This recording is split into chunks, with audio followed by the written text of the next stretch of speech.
Physics की class में आप सभी का स्वागत है। आज हम वैद्युत विभव से जुड़े हुए न्यूमेरिकल को देखते हैं। आइए देखते हैं। पहला प्रश्न है, धातु के दो गोलों का व्यास 12 सेंटीमीटर तथा 8 सेंटीमीटर है। गोलों पर आवेश के पृष्ठ घनत्वों का अनुपात ज्ञात कीजिए। तो अब देखिए, एक ये गोला दे रखा है, दूसरा ये गोला दे रखा है, दोनों का व्यास दे रखा है। इसका व्यास दे रखा है 12 सेंटीमीटर और इसका व्यास दे रखा है 8 सेंटीमीटर। तो आपको बता दें, पृष्ठ घनत्व बराबर होता है ये आवेश बटे पृष्ठ क्षेत्रफल। तो ये 4πr1²। मान लीजिए पहले गोले की बात कर रहा है, तो पहले गोले का जो पृष्ठ घनत्व हो जाएगा वो आवेश बटे पृष्ठ क्षेत्रफल। तो ऐसे ही दूसरे गोले का क्या आ जाएगा, दूसरे गोले का भी आ गया। अब हमें क्या बताना है, हमें बताना है दोनों आवेशों। तो हम अनुपात बताना है पृष्ठ घनत्व का। तो देखिए, दोनों पृष्ठ घनत्व का जो अनुपात हो जाएगा, हमने क्या किया कि दोनों का ये पहला समीकरण कह दिया, ये दूसरा समीकरण कह दिया, समीकरण 1/2 से। तो देखिए, बायां पक्ष बटे बायां पक्ष हो गया, फिर यहाँ पे दाहिना पक्ष बटे दाहिना पक्ष हो गया। तो यहाँ से क्या आ जाएगा, ये आवेश से आवेश कैंसिल हो गया। तो यहाँ से पृष्ठ घनत्व पहला बटे पृष्ठ घनत्व दूसरा बराबर क्या आ जाएगा, बराबर ये 4 पाई से 4 पाई कैंसिल हो गया, ये ऊपर चला जाएगा, r2² बटे r1²। तो r2² मतलब r2 8 है, 8² बटे r1 कितना है, 12²। तो यहाँ से क्या आ जाएगा, यहाँ से क्या आएगा उसको देखेंगे। यहाँ से क्या निकल के आएगा कि पहला पृष्ठ घनत्व बटे दूसरा पृष्ठ घनत्व। तो यहाँ से 64/144 कैलकुलेशन करेंगे। कैलकुलेशन करेंगे तो क्या आ जाएगा, 4/6, या इसको और भी कैलकुलेट करेंगे तो 2/3। तो यहाँ से कुल मिला के आ क्या जाएगा, पहला पृष्ठ घनत्व बटे दूसरा पृष्ठ घनत्व, पहला पृष्ठ घनत्व बटे दूसरा पृष्ठ घनत्व बराबर क्या आ जाएगा, 2/3, या 2:3 के अनुपात में आएगा। अगला प्रश्न है, एक इलेक्ट्रॉन को 15 × 10⁻³ वोल्ट विभवांतर पर त्वरित किया जाता है। इसकी ऊर्जा में वृद्धि जूल तथा इलेक्ट्रॉन वोल्ट में ज्ञात कीजिए। तो देखिए, आपको बता दें कि यदि हम कह दें कि v वोल्ट विभवांतर पर त्वरित q आवेश द्वारा गतिज ऊर्जा, तो इसका सूत्र हो जाएगा k बराबर qv। तो यहाँ से जहाँ पे q का मान क्या दे रखा है, q बराबर दे रखा है e, अर्थात 1.6 × 10⁻⁻19 कूलाम, और v का मान दे रखा है 15 × 10⁻³ वोल्ट। तो k बराबर क्या आ जाएगा, 1.6 × 10⁻⁻19 गुणे 15 × 10⁻³ वो। ये देखिए, आपको साथ में कह रहा है कि ये हमने जब गतिज ऊर्जा निकाला तो ये इसका मात्रक जूल हो जाएगा। तो यहाँ से k बराबर क्या आ जाएगा, कैलकुलेशन करेंगे तो 2.4 × 10⁻⁻15 ये जूल आ जाएगा। अब एक चीज हमसे कह रहा है कि इलेक्ट्रॉन वोल्ट में भी ज्ञात कीजिए। तो इलेक्ट्रॉन वोल्ट में निकालने के लिए आपको बता दें कि एक इलेक्ट्रॉन वोल्ट बराबर 1.6 × 10⁻⁻19 जूल होता है, या 1 जूल बराबर क्या आ जाएगा, 1 जूल बराबर क्या आ जाएगा, तो 1 ईवी बटे 1.6 × 10⁻⁻19। अब हमको क्या निकालना है, हमको निकालना क्या है, इलेक्ट्रॉन वोल्ट में निकालना है। तो हम ये कह सकते हैं, इतनी गतिज ऊर्जा जूल में आई है, इसको कन्वर्ट करेंगे तो इलेक्ट्रॉन वोल्ट में ज्ञात करने के लिए क्या किया हमने, के बराबर 2.4 गुणे 10 की घात -15 बटे, यहाँ पे हमने क्या किया, 2.4 गुणे 10 की घात -15 बटे 1.6 गुणे 10 की घात -19। ये किस में कन्वर्ट हो गया, ईवी में। कैलकुलेशन करेंगे, दशमलव से दशमलव हट गया, 8 3 24, 8 दूनी 16, तो के बराबर क्या आ गया, 1.5 गुणे, अब ये ऊपर जाएगा 10 की घात प्लस का 4 आएगा, ये हम के बराबर कह सकते हैं कि 15 गुणे 10 की घात 3, और ये किस में आएगा, ये आएगा ईवी में, ईवी में, इलेक्ट्रॉन वोल्ट में। अगला प्रश्न है, दो बिंदु आवेश +3 माइक्रोकूलम तथा -3 माइक्रोकूलम एक दूसरे से अल्प दूरी पर 2 गुणे 10 की घात -3 मीटर पर स्थित हैं। वैद्युत द्विध्रुव से 0.6 मीटर की दूरी पर निरक्षीय स्थिति में वैद्युत क्षेत्र की तीव्रता ये बतानी है। फिर हमें बताना है कि वैद्युत विभव बताना है। वैद्युत द्विध्रुव को 90 अंश पर घुमा देने पर उसी बिंदु पर वैद्युत क्षेत्र की तीव्रता तथा विभव। तो सबसे पहले वैद्युत द्विध्रुव आघूर्ण P बराबर क्या होता है, Q × 2L। तो यहाँ से क्या आ जाएगा, Q का मान दे रखा है 3 गुणे 10 की घात -6 कूलाम, क्योंकि हमें माइक्रो कूलाम में दे रखा है, सबसे पहले किस में कन्वर्ट करेंगे, कूलाम में। फिर गुणे 2 गुणे 10 की घात -3 मीटर की दूरी दे रखी है, अर्थात ये दो आवेश दे रखे हैं, दोनों के बीच की दूरी दे रखी है 2 गुणे 10 की घात -3 मीटर। ये Q1 आवेश है, ये Q2 आवेश है। तो कैलकुलेशन करेंगे तो 6 गुणे 10 की घात -9, फिर ये आ जाएगा कूलाम इंटू मीटर। अब देखिए पहली स्थिति जो है, पहली स्थिति कह रहा है निरक्षीय स्थिति में वैद्युत क्षेत्र की तीव्रता, तो E बराबर क्या होता है, 1/4 पाई एप्सिलॉन नॉट P बटे R क्यूब। तो यहाँ से क्या आ जाएगा, E बराबर 9 गुणे 10 की घात 9 गुणे 0.06, क्योंकि हमसे कह रहा है ना कि 0.6 मीटर की दूरी पर, यहाँ पे केवल 9 है, ये आएगा 6 गुणे 10 की घात -9। तो यहाँ इसको हम क्या करेंगे कि यदि हम 0.06 लिख देंगे तो ये क्या आ जाएगा, 10 की घात -6 बटे आर क्यूब क्या हो जाएगा, तो आर की जगह 0.6 और इसकी घात 3 कर दिया। तो यहाँ से ई का मान क्या आएगा, कैलकुलेशन करेंगे तो कैलकुलेशन करने के बाद आ जाएगा 250 न्यूटन पर कूलाम।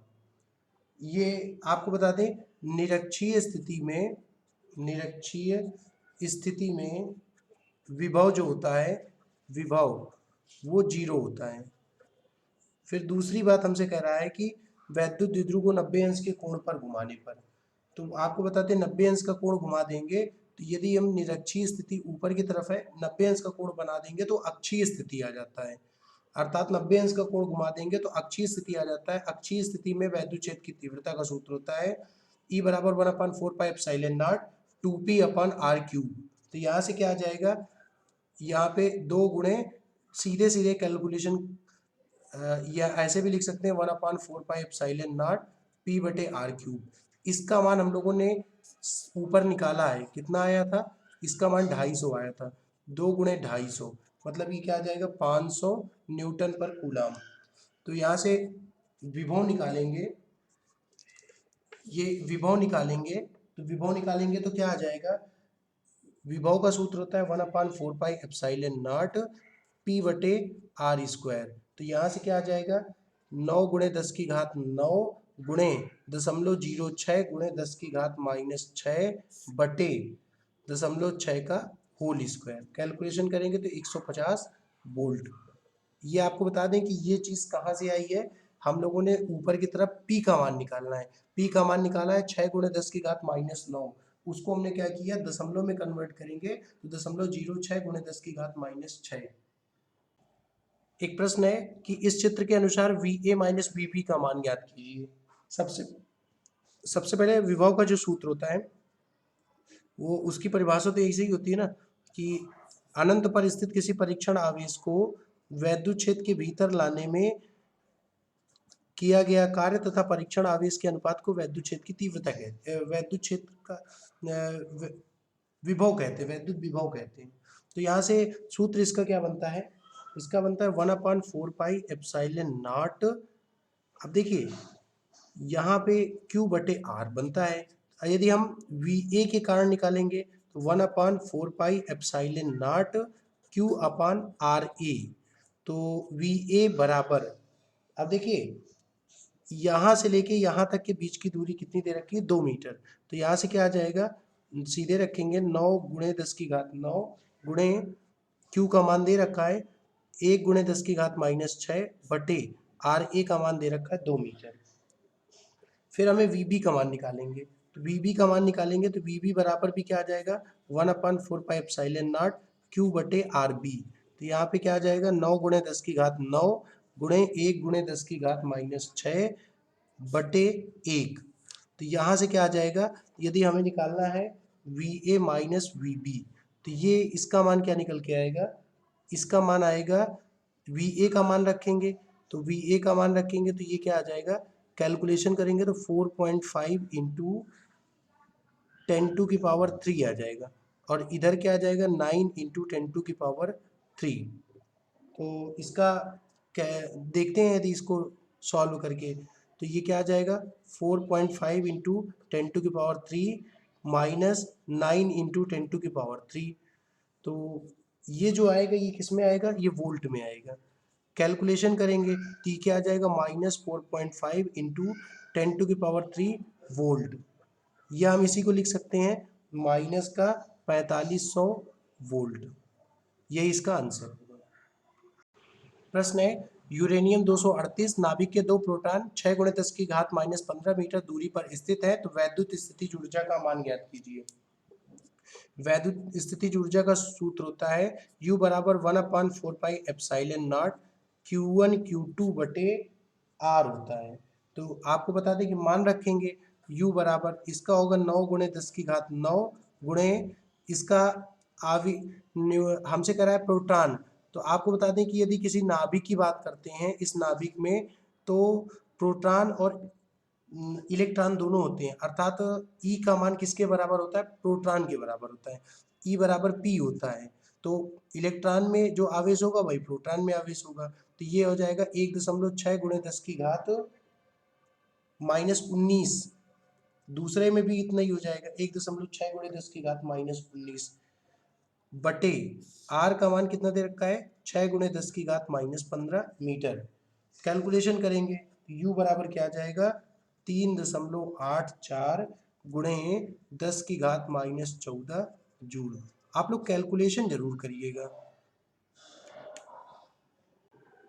एक प्रश्न है, एक किसी बिंदु पर P पर वैद्युत विभव दिया गया है और आपको निकालना क्या है, वैद्युत क्षेत्र की तीव्रता।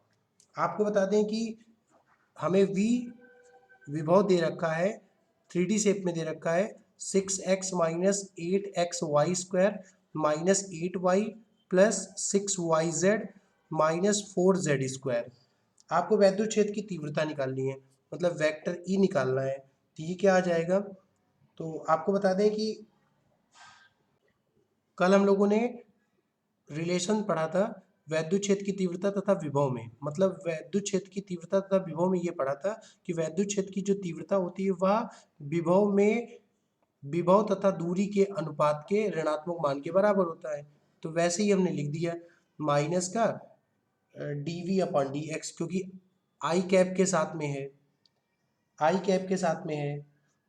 फिर क्या करेंगे dV/dy, ये जे के साथ में आ जाएगा, जे कैप के साथ में। फिर ऐसे ही dV/dz, ये क्या आ जाएगा जेड कैप के साथ आ जाएगा, के कैप के साथ मान लीजिए आई जे के। तो यहाँ से क्या आ जाएगा, यहाँ से वेक्टर E = हमें क्या करना होगा, हमें अवकलन करना होगा इस पूरे में। तो हम सबसे पहले क्या करेंगे, इस पूरे का अवकलन करेंगे। तो सबसे पहले जो x के साथ में कंपोनेंट है उसी का अवकलन कर पाएंगे, y में y का, बाकी सारे टर्म्स क्या हो जाते हैं। तो हम सबसे पहले क्या करेंगे, v की जगह पूरा वैल्यू लिख देंगे, आई कैप फिर जे कैप, ऐसे पूरा लिख दिया। अब क्या करेंगे, x के सापेक्ष में अवकलन करेंगे, तो जितने बाकी y के टर्म्स होंगे जिसमें केवल y और z के टर्म्स होंगे वो सारे वैल्यूज 0 हो जाएंगी। ये जैसे इसमें इसका और इसका अवकलन होगा, इसमें इसका इसका अवकलन होगा, y भी है तो ये इसका भी अवकलन होगा, z दे रखा है तो इसमें किसका होगा, इसका और इसका होगा। जिसमें x y z अलग अलग टर्म्स दे रखे हैं उनका x के सापेक्ष में उन सबका होगा। जैसे इसका करेंगे तो ये क्या आ जाएगा, इसका आ जाएगा माइनस का ये 6 आ जाएगा और माइनस का 8y², ये आई कैप हो गया। फिर क्या आ जाएगा इसमें माइनस का, इसका करेंगे तो आ जाएगा माइनस का, इसका करेंगे तो आपको पता है ना कि जब भी फार्मूले की बात करें ये इधर इधर हमने फार्मूला लिख दिया है, D upon D x, x की पावर n करते हैं तो ये आ जाता है n एक्स की पावर n-1। ऐसे ही यहाँ पे लिखा है D upon D Y 8xy² लिखा है तो ये क्या आ जाएगा 8x तो बाहर आ जाएगा, 8x ऐसे बाहर आ गया, D upon D Y y² हो जाएगा। ये पहले आएगा तो क्या आएगा, देखिए nx की पावर n-1 होता है मतलब पावर पहले आ जाएगी और y की पावर 2-1 मतलब ये आ जाएगा y। तो 8 इंटू 2 16 हो जाएगा, एक्स वाई बचेगा तो यहाँ पे हम सीधे सीधे लिख देंगे तो माइनस का 16xy, फिर ऐसे ही क्या आ जाएगा -8 इसमें, फिर इसमें क्या आ जाएगा प्लस का 6z, ये j कैप के साथ हो गया। ऐसे ही k कैप निकालेंगे तो ये क्या आ जाएगा 6y, इसके साथ में माइनस का 8z, इसके साथ में ये k कैप हो गया। तो यहाँ से vector E is equal to क्या आ जाएगा, vector E is equal to क्या आएगा, तो वेक्टर E का मान ऐसे लिख दिया, लेकिन हमसे साथ में कह रहा है मूल बिंदु पर स्थित है, मूल बिंदु पर स्थित है अर्थात मूल बिंदु पर x y z इन तीनों का मान कितना होता है 0 होता है मूल बिंदु पर। तो मूल बिंदु पर E का मान निकालेंगे तो क्या आ जाएगा, तो जहां जहां x y के टर्म्स लिखे हैं वो 0 कर देंगे तो ये क्या आ जाएगा माइनस का 6i cap plus 8j cap.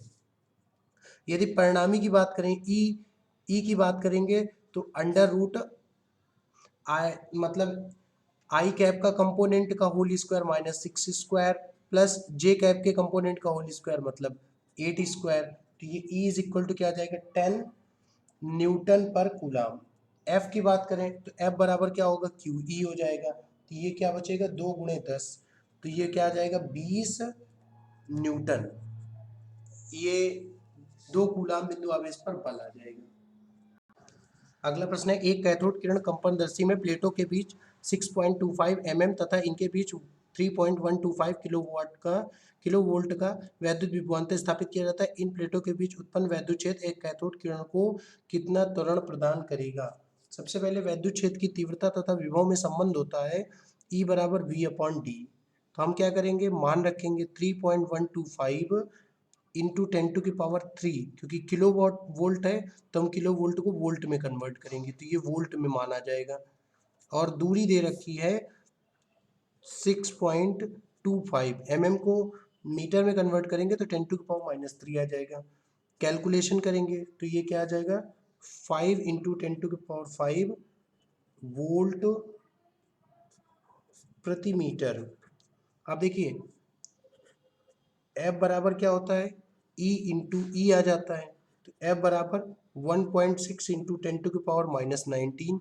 E का मान क्या आ गया 5 इंटू 10⁵, ये न्यूटन में आएगा तो F बराबर क्या आ जाएगा, F बराबर आ जाएगा 8 × 10⁻14 न्यूटन। अब देखिए इसके बाद में F बराबर ma होता है तो A बराबर क्या बचेगा, तो A बराबर बचेगा F/m। तो यहाँ से F का मान आपको पता है 8 × 10⁻14, m का मान कैथोड कण का द्रव्यमान दे रखा है 9 × 10⁻31। कैलकुलेशन करेंगे तो 8.9 इंटू 10⁻16 न्यूटन पर किलोग्राम, या इसी को मीटर प्रति, या इसी को बोल सकते हैं कि 8.9 इंटू 10⁻16 मीटर प्रति सेकंड स्क्वायर।